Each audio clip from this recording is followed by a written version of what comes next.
What a difference a day makes. Seems like it was just yesterday Bisping was crying out for an opponent for UFC 206 in Toronto. Well, one wrong twist of Rockhold's knee just delivered Jacare into his lap. But suddenly the Count wants nothing to do with Canada. Now, considering the fact that the Hendo rematch was just a money fight and the GSP Nick Diaz callouts, it's understand that Bisping's getting shit on left and right, because as soon as an actual legit middleweight contender emerges, Bisping's attitude to fighting in December does the type of 180 that'd make your fucking head spin. Before I discuss Bisping's justification for turning down the fight, let me take a quick look at Jacare's situation, because it looks like he's about to get absolutely fucked. Again. Jacare is 9-1 in his last 10 fights. Those 9 wins include finishes of some serious opposition.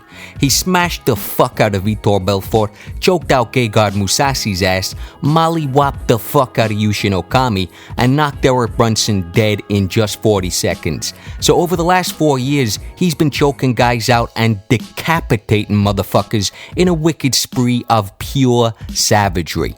His lone loss in that period came against another top 5 welterweight, Yoel Romero, in a highly controversial decision. Independent media outlets were almost unanimously in Jacare's favor. Whether or not you agree with them, it's definitely not a stock falling type of loss, and there's no question he's done more than enough to warrant a title shot.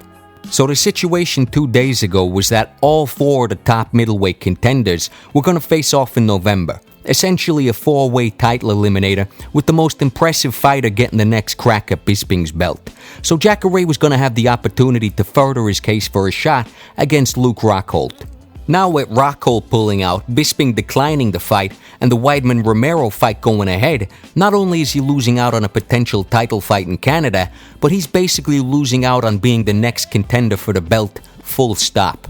The UFC will more than likely go with the winner of Weidman-Yoel.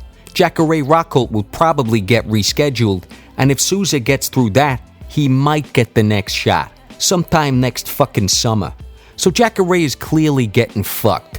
But it's not Bisping's prerogative to look after Jacare's career, so let's look at how he's justifying turning down the first legit contender for his belt. Bisping's first response was, "As you all know, I fought Dan Henderson very recently. I got a busted orbital, I'm getting injections in my knee."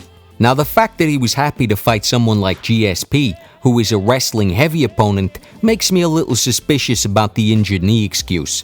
But the busted orbital and the fact that he got the absolute fuck molly-whopped out of him in the first round against Hendo has a little more substance to it. That was one thing that actually surprised me about the GSP and Nick Diaz callouts. I assumed after getting badly rocked and taking some pretty vicious shots from Hendo, he wouldn't be doing full contact sparring for a little while.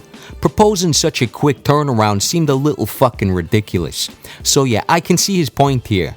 The obvious question, which he addresses in the very next sentence, is that if he was willing to fight GSP or Diaz, why not Jacare?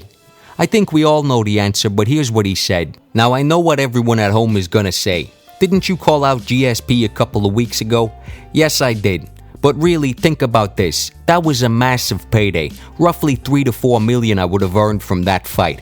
Against Jacare, I'm gonna get around a quarter. That's actually a fair comment. But I think what rubs people the wrong way is that Bisping only mentions the reward, the big payday. But as we all know, there's 2 sides to these types of decisions, risk and reward. Bisping ignores the fact that fighting a much smaller opponent coming off a 3-year layoff is far less risky than fighting a middleweight murderer who, as I mentioned, has been seriously busy lately, beating the absolute dog shit out of a whole bunch of elite fighters. You know, let's not ignore that side of it. Jacare's manager responded, "Michael Bisping is running from Jacare. He's so scared of him, he'd rather fight someone like Dominic Cruz, who I'd put my money on, by the way." Now that's pretty good. That's a good burn right there. Bisping responded, "I've never ducked anybody in my life. Next week, Yoel and Weidman are fighting. Whoever wins, either that guy or Jacare will be my next fight. Make no mistake, but I'm not doing it in a few weeks." I think it's pretty obvious what's going on here. I don't think Bisping is afraid of fighting anyone, but considering the fact that he just fought Hendo in a fight that made sense only in terms of money, and then went calling out GSP and Nick fucking Diaz, Clearly, he wants to make the most money he can while he has a pay-per-view percentage. Now, if we rank the top 4 contenders in terms of payday, it probably goes Chris Weidman, Luke Rockhold, I'm guessing Yoel Romero. Jacare would probably be the smallest fight in terms of pay-per-views. Now, all of those guys are fucking killers. Unbelievable top 5 at middleweight. So Jacare represents huge risk but small return. I'd imagine Bisping was hoping that the 2 fights would go ahead, and if either Rockhold or Weidman won, he could choose whichever, and nobody could accuse him of ducking anyone. It'll be funny if Romero beats Weidman, because that'll leave Bisping having to choose between Yoel and Jacare, if they don't reschedule the Jacare-Rockhold fight.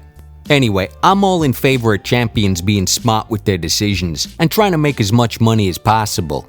But I think people saw Bisping being shamelessly opportunistic with the Hendo fight and the GSP Diaz callouts, so now watching a legit contender about to get absolutely fucked, yeah, he's gonna catch a lot of heat for that. As I mentioned, I actually agree with his point about taking a beating from Hendo and not wanting a short camp to take on someone of Jacare's caliber. But in terms of the shitstorm he's getting, he did that to himself by picking on a bunch of fucking welterweights who hadn't won a fight in 3 years, while a queue of absolute fucking savages tried to sort themselves out. Regardless of whether or not he's being sincere, that's just a bit much for some people to swallow.